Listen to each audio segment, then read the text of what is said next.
Thanks for tuning in. As we approach Christmas 2020, are there any reasons for hope?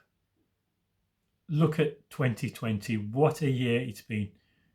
Those of us who are alive now have never seen anything like it with this pandemic. Deaths galore. At points in the year, schools were closed, places of worship were closed, universities, colleges, sports were cancelled. We've never seen anything like it. There's been political unrest.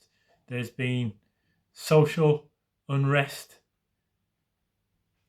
If anything seems to have been able to go wrong, it has.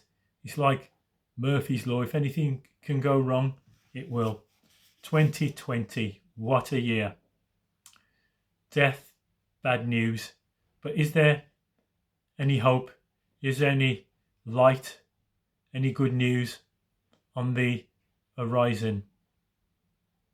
Well, on the first Noel, the message the angels gave when they announced the birth of Jesus was peace and goodwill towards men with whom God is well pleased. Why is that? Why was there peace and goodwill to men? The message came, to you there is born a Saviour who is Christ the Lord. In a world of doom and gloom, darkness and despair, what can the birth of a baby do to dispel that? Well, this wasn't just an ordinary baby. One of the most well-known carols we sing at Christmas is by Charles Wesley. Hark the herald angels sing, glory to the newborn King. In verse 2, the words go, Christ by highest heaven adored, Christ the everlasting Lord. Late in time, behold him come, offspring of a virgin's womb. Veiled in flesh the Godhead see, hail the incarnate deity, pleased as man with men to dwell, Jesus our Emmanuel. So this wasn't just the birth of an ordinary baby, offspring of a virgin's womb. This is not a myth.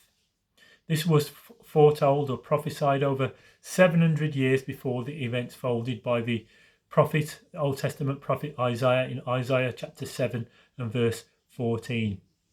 It was told that the Virgin would bear a son who would be Emmanuel, who is God with us.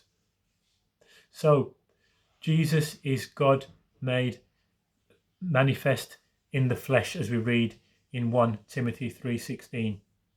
If you want to know what God looks like, look at Jesus.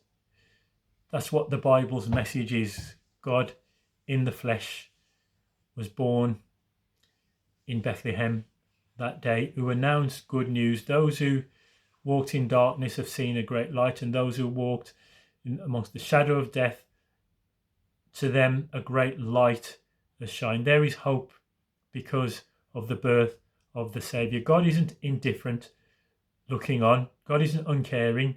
God has took of our nature and become one of us. So he knows what it's like to be a human being. And that death of that baby, because the primary focus of Jesus' ministry wasn't his birth, but it was his death. He said, the Son of Man is come to seek and to save and to give his life as a ransom for many. The focus of Jesus' ministry isn't on his birth, even though that's what we're remembering at Christmas, but Jesus, the focus of his ministry was on his death. In the Gospel of John, we read many times, for his hour had not yet come. John Stott, the Christian writer, wrote, because that phrase is so prominent in the Gospel of John, the hour for which he came into the world was the hour in which he left the world.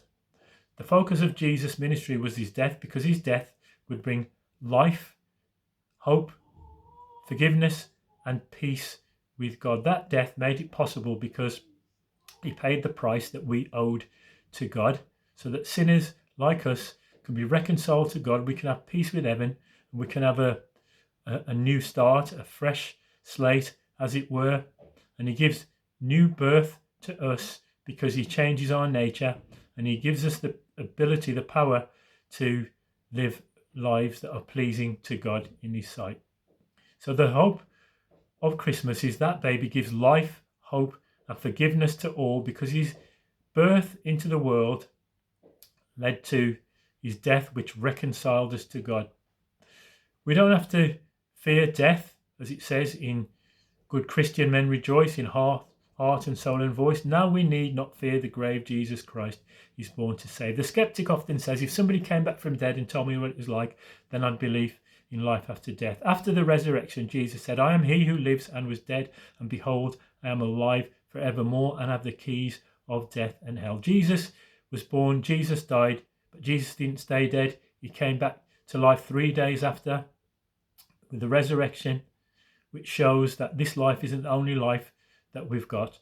I'll put in the description box a link to another recording what I've done. Did Jesus really rise from the dead? But there's every reason to be hopeful. While we mourn and we weep over the death of our lost ones, of our loved ones when we're separated from them, we don't despair, because Jesus promises that he'll reunite us with them on that day when he comes again. So the hope and the message of Christmas is that although on the surface of it is doom and gloom, we have hope because of that birth of that baby. God is not indifferent, looking on uncaringly, impassively, but God has become one of us in the person of the Saviour. So now there's hope for all. Why won't you put your trust in him this Christmas? Thank you very much.